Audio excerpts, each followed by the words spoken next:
नमस्कार आप सभी को। उम्मीद करता हूँ आप सब बहुत अच्छे से होंगे और करंट अफेयर्स का जो सेशन है वो आपका बेहतर चल रहा होगा। लगातार आप बहुत कुछ सीखने को पा रहे होंगे इस सेशन से।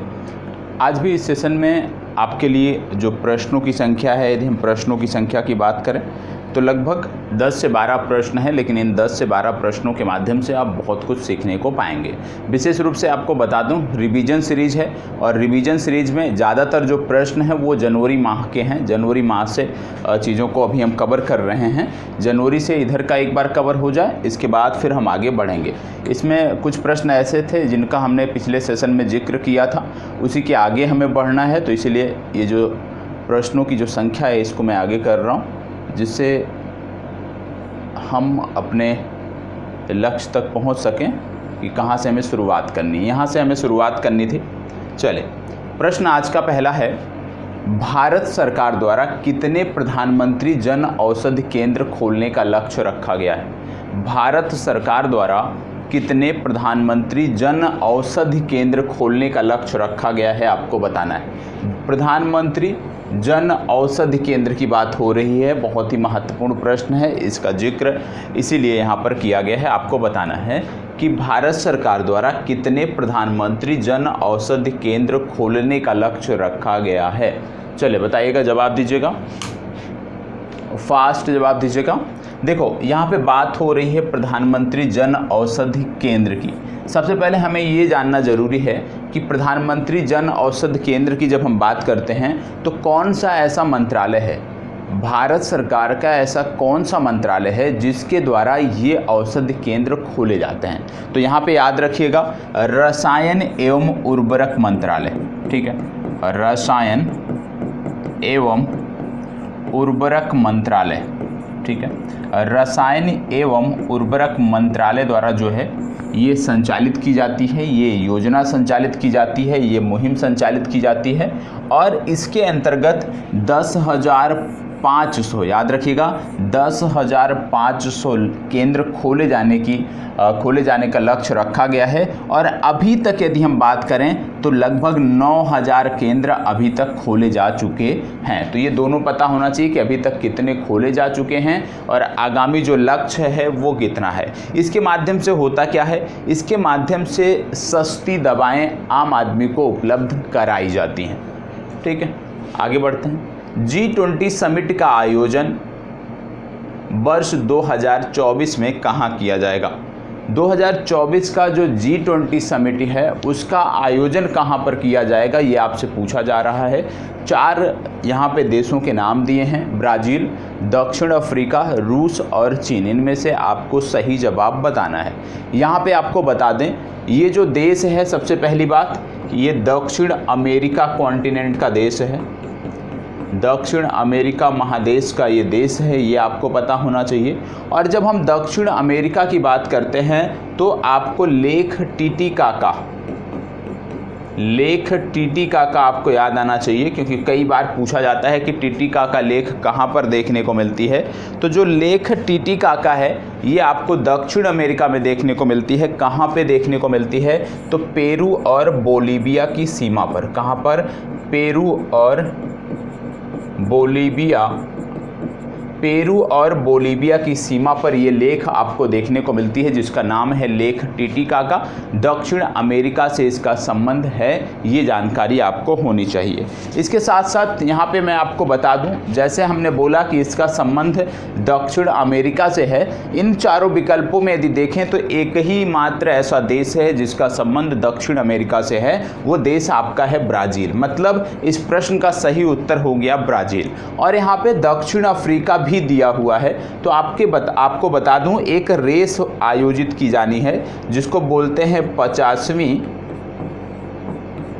Cap to Rio race. याद रखिएगा, 50वीं Cape to Rio race. Cape मतलब केप टाउन, रियो मतलब रियो डी जेनेरियो। ठीक है, तो केप टू रियो जो रेस आयोजित की जानी है 50वीं बार, क्योंकि केप टाउन का संबंध है दक्षिण अफ्रीका से, रियो डी जेनेरियो का संबंध है ब्राज़ील से। मतलब दक्षिण अफ्रीका से ब्राज़ील तक एक रेस आयोजित की जाती है और उसका 50वां संस्करण इस बार आयोजित किया जा रहा है वर्ष 2023 में, और इसमें भारत की तरफ से जो आप कह सकते हो नाव भाग लेने के लिए गई है उसका नाम है INSV तारिणी। क्या नाम है? INSV तारिणी। ये आपसे पूछा जा सकता है। तारिणी कहीं कहीं हो सकता है आपको तारिणी लिखा देखने को मिल जाए, ठीक है। तो INSV तारिणी आपको याद रखना है। ये भारत की वह नौका है जो केप टू रियो रेस में भाग लेने के लिए गई है, जो कि 2023 में आयोजित की जाएगी। इतनी जानकारी आपको यहाँ से पता होनी चाहिए, ठीक है। चलिए आपके लिए होमवर्क नंबर 1, दक्षिण अमेरिका में कौन सी पर्वत श्रृंखला पाई जाती है? दक्षिण अमेरिका में कौन सी पर्वत श्रृंखला पाई जाती है, ये आप कमेंट बॉक्स में सबमिट करोगे। हाल ही में चर्चा में रहा बिली जीन किंग कप का संबंध किससे है? बोला जा रहा है कि एक कप यहाँ पे दिया गया जिसका नाम है बिली जीन किंग। बोला जा रहा है इसका संबंध किससे है, आपको बताना है। महिला वर्ग से है, पुरुष वर्ग से है, दिव्यांग वर्ग से है, या ट्रांसजेंडर वर्ग से, किससे है? इस तरह के प्रश्न आजकल पूछे जा रहे हैं, क्योंकि कई सारी प्रतियोगिताएं ऐसी होती हैं जिनमें महिला वर्ग के लिए उस प्रतियोगिता का नाम अलग होता है, पुरुष वर्ग के लिए उस प्रतियोगिता का नाम अलग होता है, और इस तरह के प्रश्नों के पूछे जाने का चलन जो है इन दिनों प्रारंभ हो गया है। तो उसी को लेकर के यहाँ पे बात हो रही है। बिली जीन किंग कप की सबसे पहले बात करें तो इसको जीता है स्विट्जरलैंड ने, ठीक है। स्विट्जरलैंड ने जीता है। हराया किसको है इसने हराया है ऑस्ट्रेलिया को, ठीक है। अब तो ये एक बात हो गई कि भाई बिली जीन कप जीता किसने है। अब ये पता होना चाहिए किस खेल से जुड़ी हुई ये प्रतियोगिता है। तो ये टेनिस का कप होता है, ठीक है।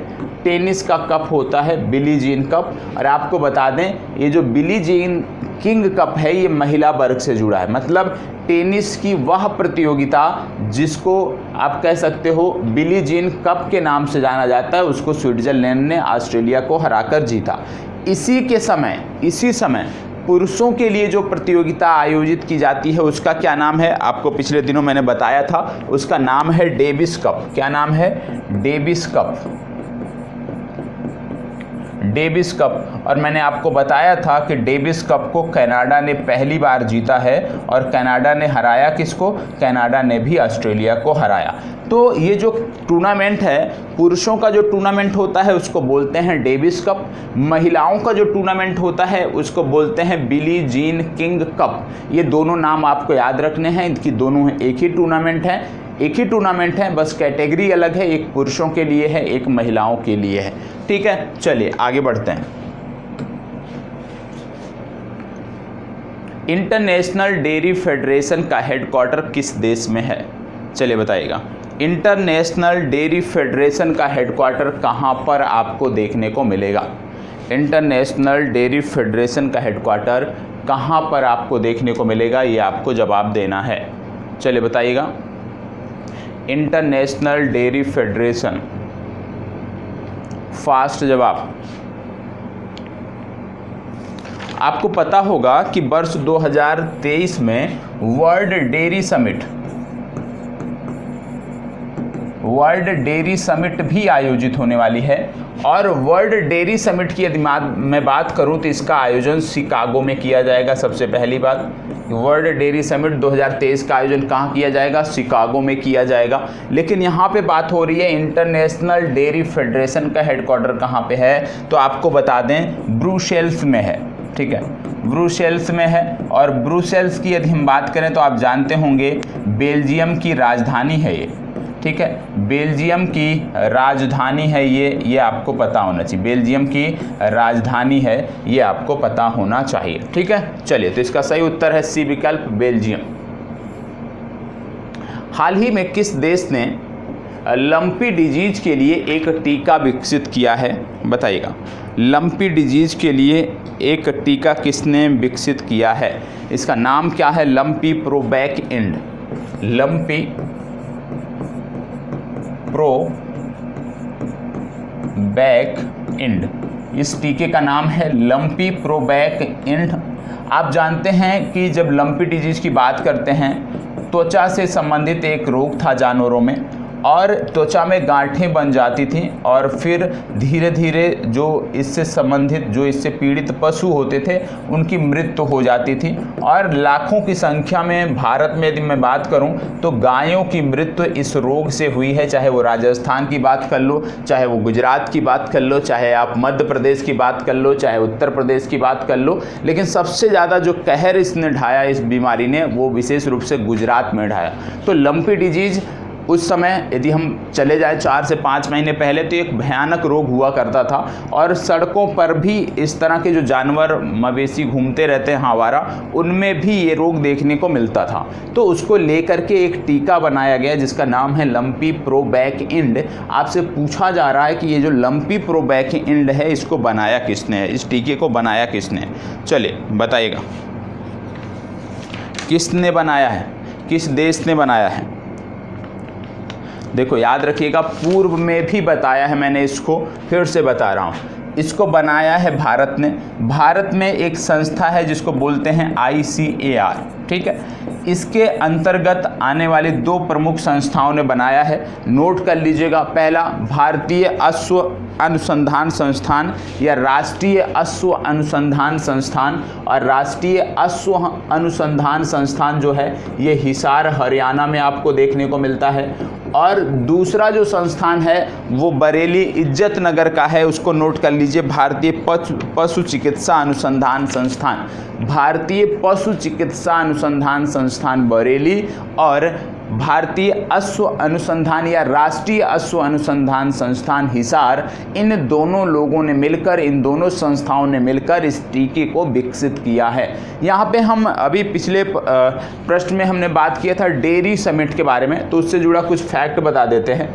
आज की तिथि में यदि हम बात करें तो भारत दुग्ध उत्पादन में नंबर 1 है। भारत के राज्यों में यदि हम बात करें तो याद रखिएगा उत्तर प्रदेश दुग्ध उत्पादन में नंबर 1 है। ये भी फैक्ट आपको याद रखने की ज़रूरत है, ठीक है। चलिए बढ़ते हैं आगे। हाल ही में DRDO ने किस प्रौद्योगिकी संस्थान में रामानुजम सेंटर ऑफ एक्सीलेंस की स्थापना की है? रामानुजम सेंटर ऑफ एक्सीलेंस की स्थापना कहाँ पर, किस संस्थान में की गई है, आपको बताना। चलिए बताइए, रामानुजम सेंटर ऑफ एक्सीलेंस की स्थापना DRDO ने कहाँ पे की है? DRDO की बात हो रही तो defence research and development organisation इसका फुल फॉर्म है।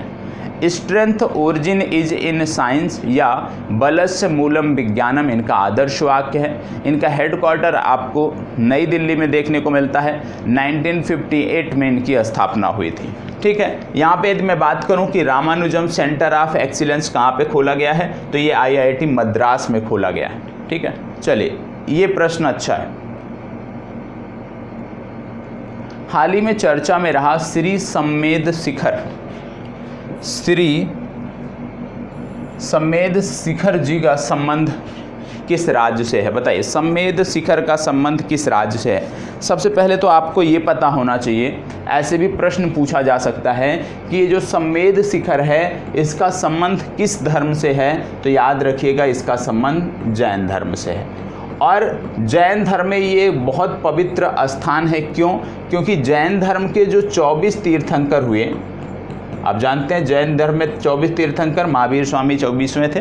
तो 24 तीर्थंकर जो हुए, इनमें से 20 तीर्थंकरों को जो मोक्ष की प्राप्ति हुई वो इसी स्थान पर हुई। तो इसलिए ये जो स्थान है ये जैन धर्म में इसकी मान्यता बहुत है, काफ़ी पवित्र स्थान है सम्मेद शिखर। क्यों? क्योंकि 24 में से 20 तीर्थंकरों को यहीं पर मोक्ष की प्राप्ति हुई।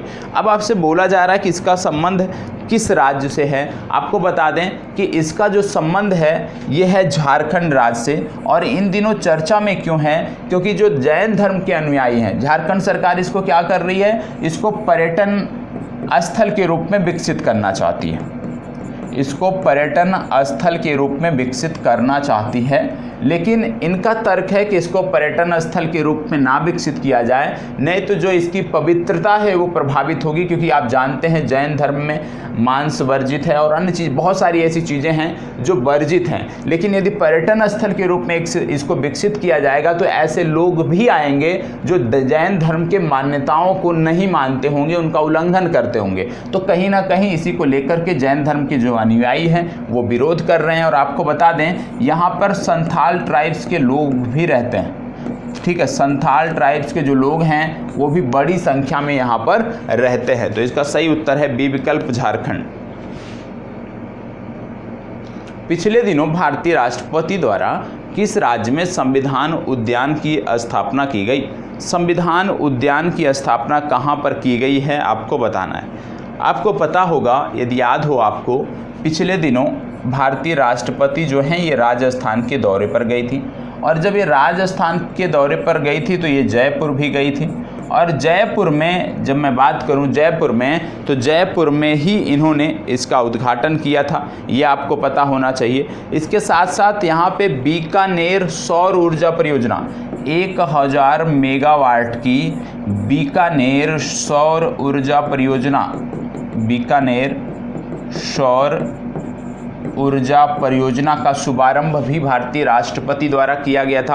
और जब भारतीय राष्ट्रपति राजस्थान गए थे तो वो क्यों गए थे? स्काउट गाइड, जो यूपीएससी में प्रश्न पूछा गया था, स्काउट गाइड जो जम्बूरी था उसका आयोजन यहाँ पे किया गया था, और उसी के उद्घाटन समारोह में भाग लेने के लिए भारतीय राष्ट्रपति राजस्थान गए हुए थे। तो स्काउट गाइड जम्बूरी जो है राजस्थान के किस जिले में हुआ था आपसे पूछा जा सकता है, तो याद रखिएगा पाली जिले में हुआ था। और पाली जिले में इस जम्बूरी में भाग लेने के लिए ही भारतीय राष्ट्रपति जो है राजस्थान के दौरे पर थी, और उसी दौरान उन्होंने जयपुर में संविधान उद्यान या संविधान पार्क की स्थापना की, उद्घाटन किया। साथ ही साथ 1000 मेगावाट की बीकानेर सौर ऊर्जा परियोजना को भी शुरू किया। चलिए आगे बढ़ते हैं। हाल ही में किस राज्य में भारत की पहली हरित हाइड्रोजन सम्मिश्रण परियोजना की शुरुआत हुई है? ये प्रश्न हम कई बार देख चुके हैं, लेकिन हर बार प्रश्न में जो शब्द हैं पूछे जाने का जो तरीका है वो अलग अलग रहा है। तो यहाँ पे बताइएगा, आपको बता दें एनटीपीसी कवास, एनटीपीसी कवास से इसका संबंध है। एनटीपीसी कवास की बात करें तो एनटीपीसी कवास का संबंध गुजरात राज्य से है। तो इसका सही उत्तर सबसे पहले हो गया गुजरात। मतलब भारत की पहली हरित हाइड्रोजन सम्मिश्रण परियोजना की शुरुआत कहाँ की गई है? गुजरात में की गई है, एनटीपीसी कवास के द्वारा या एनटीपीसी कवास में। इसका लक्ष्य क्या है यदि मैं बात करूँ? इसका लक्ष्य है 20% हाइड्रोजन, याद रखिएगा 20% हाइड्रोजन को मिश्रित करना। कहाँ पे? नेचुरल गैस में। जो नेचुरल गैस है उसमें 20% हाइड्रोजन को मिक्स करना इसका लक्ष्य है। अभी की यदि हम बात करें तो अभी 5% हाइड्रोजन नेचुरल गैस में जो है वो मिक्स की जा रही है, लेकिन हमारा लक्ष्य है 20%। ठीक है, अब आपको पता होगा राष्ट्रीय हरित हाइड्रोजन मिशन भी हम चला रहे हैं। राष्ट्रीय हरित हाइड्रोजन मिशन, और राष्ट्रीय हरित हाइड्रोजन मिशन में हमने 2030 तक का लक्ष्य रखा है।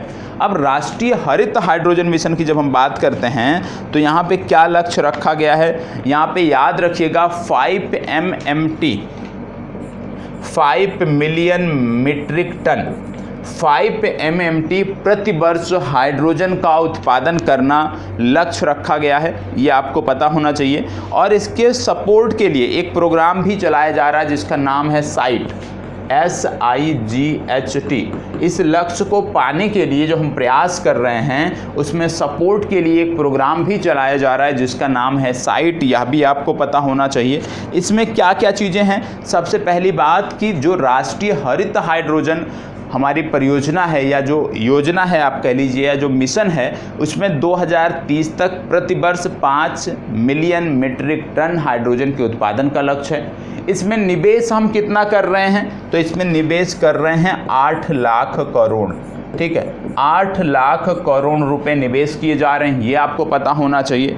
यदि आपसे पूछ लिया जाए कि कितने नौकरियों का यहाँ पे लक्ष्य रखा गया है, तो ऐसा बोला गया है कि यहाँ पे 5 लाख नौकरियाँ सृजित होंगी, और यह भी बोला गया है कि 1 लाख करोड़ रुपए का खर्च हमारा कम होगा। 1 लाख करोड़ रुपए का खर्च कम होगा। मतलब ये 1 लाख रुपए कम कैसे होगा, मतलब जब हम हाइड्रोजन, जो राष्ट्रीय हाइड्रोजन मिशन है, उसके जो लक्ष्य हैं उनको हम जब प्राप्त कर लेंगे, तो हमारा जो खर्च है तेल आयात में वो 1 लाख करोड़ तक कम हो जाएगा। मतलब हम पर जो एक प्रकार से ये बर्डन है ये कम होगा। साथ ही साथ आपको बता दें कि इससे क्या होगा, 50, याद रखिएगा, इस मिशन से 50 million metric ton greenhouse गैसों का इमिशन कम होगा। ठीक है, इससे 50 million metric ton greenhouse गैसों का इमिशन कम होगा। साथ ही साथ इसके माध्यम से 125 गीगावाट रिन्यूएबल एनर्जी, ठीक है, 125 गीगावाट रिन्यूएबल एनर्जी भी हमें प्राप्त होगी। और आपको बता दें कि हमारा लक्ष्य भी है वर्ष 2030 तक रिन्यूएबल एनर्जी का क्या लक्ष्य है, 500 गीगावाट हमें अर्जित करना है रिन्यूएबल एनर्जी। कब तक, वर्ष 2030 तक। तो राष्ट्रीय हाइड्रोजन मिशन बहुत बृहद परिदृश्य में यह योजना है। तो इसमें जितना फैक्ट आपको बताया गया, इसी तरह क्रमबद्ध तरीके से सभी लक्ष्यों को अवश्य नोट कर लीजिएगा। भारतीय पुस्तकालय कांग्रेस का उद्घाटन किस राज्य में किया गया, चलिए बताइए, फास्ट जवाब दीजिएगा। राष्ट्रीय पुस्तकालय कांग्रेस का उद्घाटन कहाँ किया गया, तमिलनाडु, तेलंगाना, आंध्र प्रदेश, केरल। देखो, बात हो रही है भारतीय पुस्तकालय कांग्रेस, इसका आयोजन किया गया केरल में। क्या आप हमें बता सकते हैं 100%, एक केरल में एक ऐसी विधानसभा है जो 100% लाइब्रेरी वाली विधानसभा बनी, पूर्ण रूप से लाइब्रेरी वाली विधानसभा बन गई है। क्या आप उसका नाम बताएंगे कि केरल की उस विधानसभा का नाम क्या है जो पूर्ण रूप से 100% लाइब्रेरी वाली विधानसभा बन गई है? ये होमवर्क है, कई बार मैंने इसको बताया। और यहाँ यह भी बता देता हूँ कि केरल के जो मुख्यमंत्री हैं उनका ही वह विधानसभा क्षेत्र है। तो ये कमेंट बॉक्स में आप हमें सबमिट करोगे। हाल ही में चर्चा में रहा सुन्नी बांध का संबंध किस राज्य से, सुन्नी डैम का संबंध किस राज्य से है, बताएं।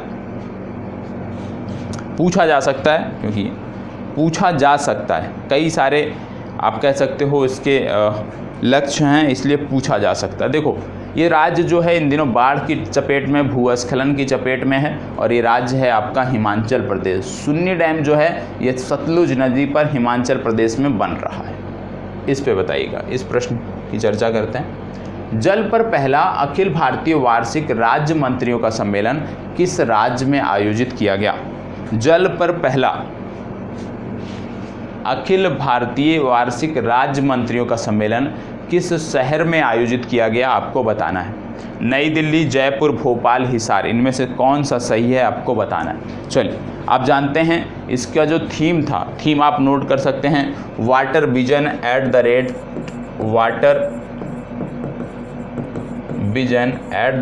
2047, ये थीम था। ये थीम आपको पता होना चाहिए। और जल की बात आ रही है तो आप जानते हैं जल शक्ति मंत्रालय सभी योजनाओं की क्रियान्वयन करने वाली मंत्रालय है। इसके मंत्री हैं गजेंद्र सिंह शेखावत, जो कि राजस्थान से आते हैं। ठीक है, अब बोला जा रहा है कि किस शहर में आयोजित किया जाएगा, तो याद रखिएगा इसका आयोजन किया गया नई दिल्ली में। ए विकल्प इसका सही उत्तर है। और याद रखिएगा 7वां वाटर इम्पैक्ट समिट, यह भी याद रखिएगा, 7th वाटर इम्पैक्ट समिट का भी आयोजन नई दिल्ली में किया गया। इसको बताइए, ग्रीन क्लाइमेट फंड स्थापित करने वाला भारत का पहला राज्य कौन सा है? ग्रीन क्लाइमेट फंड स्थापित करने वाला भारत का पहला राज्य कौन सा है? चलें बताइएगा। ग्रीन क्लाइमेट फंड स्थापित करने वाला भारत का पहला राज्य कौन सा है?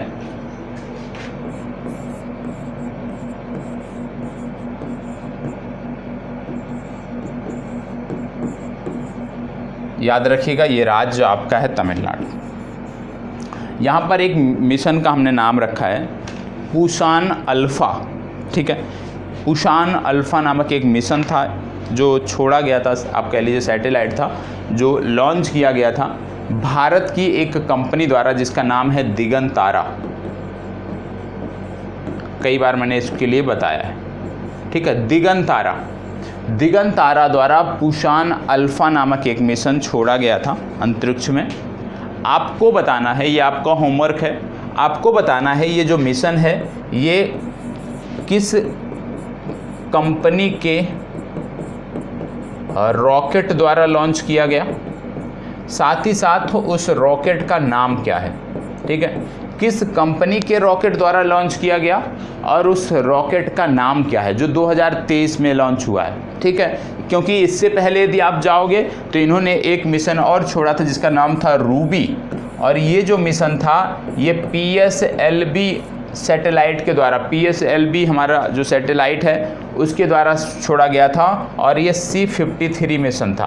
तो मैं इसकी बात नहीं कर रहा हूँ, ठीक है। हम 2023 के मिशन की बात कर रहे हैं कि दिगंतारा ने अभी हाल ही में जो पुशान अल्फ़ा नामक ये मुहिम छोड़ी है अंतरिक्ष में, ये किस कंपनी के रॉकेट द्वारा छोड़ा गया है और उस कंपनी के रॉकेट का नाम क्या है। क्योंकि आप जानते होंगे कई सारी अंतरिक्ष कंपनियों के रॉकेट के मैंने आपको नाम बताए थे, चाहे वो निजी क्षेत्र की कंपनियां हों चाहे वो सरकारी कंपनियां हों। जैसे जापान की जो जाक्सा है कौन सा रॉकेट यूज करती है बताया है, रोसकॉस्मोस कौन सा रॉकेट यूज करती है बताया है, ESA कौन सा रॉकेट यूज करती है वो भी बताया है, इसरो कौन सा रॉकेट यूज करता है, हमारे पास अब 3 हो गए हैं, अभी तक 2 थे, PSLV GSLV, ठीक है। इसी तरह से हमने आपको यह भी बताया है कि नासा कौन से रॉकेट का यूज करता है। हमने अमेरिका की 2 प्राइवेट अंतरिक्ष कंपनियों के बारे में आपको बताया है, ब्लू ओरिजिन और SpaceX के बारे में बताया है कि भाई इनके द्वारा कौन से रॉकेट का प्रयोग किया जाता है।